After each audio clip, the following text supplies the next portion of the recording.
আমরা ধরলো জঙ্গলে ছেড়ে দিলে বিএসএফ। আমরা বিএসএফকে বললাম কি আমরা ভারতের নাগরিক, আমরাকে ছেড়ে দেন, তো ওরাও মানলো না, তাও শুনলেন আমাদেরকে জঙ্গলে ছেড়ে দিলে। পাঠানোর কারণ কি? আমরা বাংলা কথা বলতাম তার জন্য।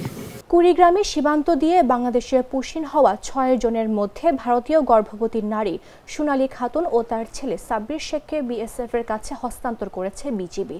শুক্রবার রাত 8টায় চাঁপাইনবাবগঞ্জের সোনা মসজিদ সীমান্তে শূন্য লাইন দিয়ে তাদেরকে হস্তান্তর করা হয়। পশ্চিমবঙ্গ রাজ্যের বীরভূম জেলার পাকুড়ের দানিশ শেখের স্ত্রী সোনালী খাতুন ও তার ছেলে সাব্বির শেখ। বিষয়টি নিশ্চিত করেছেন 59 বিজিবির অধিনায়ক লেফটেন্যান্ট কর্নেল গোলাম কিবরিয়া। জানান, বিএসএফ এর হাতে পুশিন হওয়া মা ছেলেকে ভারতে হস্তান্তর করা হয়েছে। এর আগে গত 20 আগস্ট কুড়িগ্রামের একটি সীমান্ত দিয়ে বাংলাদেশে পুশিন করে বিএসএফ। পরে চাঁপাইনবাবগঞ্জ শহরের আলীনগর থেকে ওই 2 জন সহ 6 জন ভারতীয়কে গ্রেফতার করে পুলিশ। পরে তাদের বিরুদ্ধে সীমান্তে অনুপ্রবেশ আইনে মামলা দায়েরের পর আদালতের মাধ্যমে কারাগারে পাঠানো হয়। তবে ওই 6 জনের মধ্যে 2 জন শিশু হওয়ায় মামলায় তাদের আসামি করা হয়নি। পরে 1 ডিসেম্বর তাদের জামিন আবেদন মঞ্জুর করেন আদালত।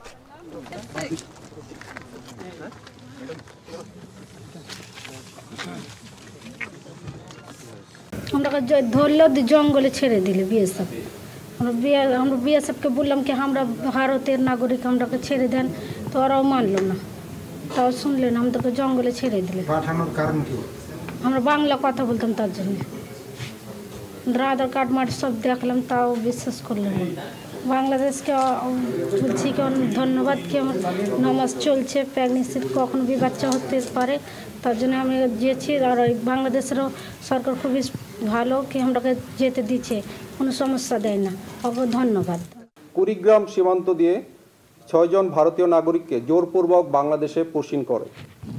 পুশিনের পর উক্ত ভারতীয় নাগরিকগণ চাঁপাইনবাবগঞ্জ জেলায় প্রবেশ করলে স্থানীয় আইন শৃঙ্খলা রক্ষাকারী বাহিনী তাদের অবৈধ অনুপ্রবেশের দায়ে গ্রেফতার করে এবং গত 22 আগস্ট 2025 তারিখে আদালতের নির্দেশে জেল হাজতে প্রেরণ করা হয়। আটককৃত ব্যক্তির মধ্যে 35 সপ্তাহের অন্তঃসত্ত্বা ভারতীয় নারী সোনালী খাতুন ছিলেন এবং তার 2 জন নাবালক শিশু ছিল। মানবিক বিবেচনায় আদালত 2 ডিসেম্বর 2025 তারিখে তাদেরকে স্থানীয় জিম্মায় প্রদান করে এবং কূটনৈতিক তৎপরতার মাধ্যমে দেশে ফেরত পাঠানোর নির্দেশ প্রদান করেন।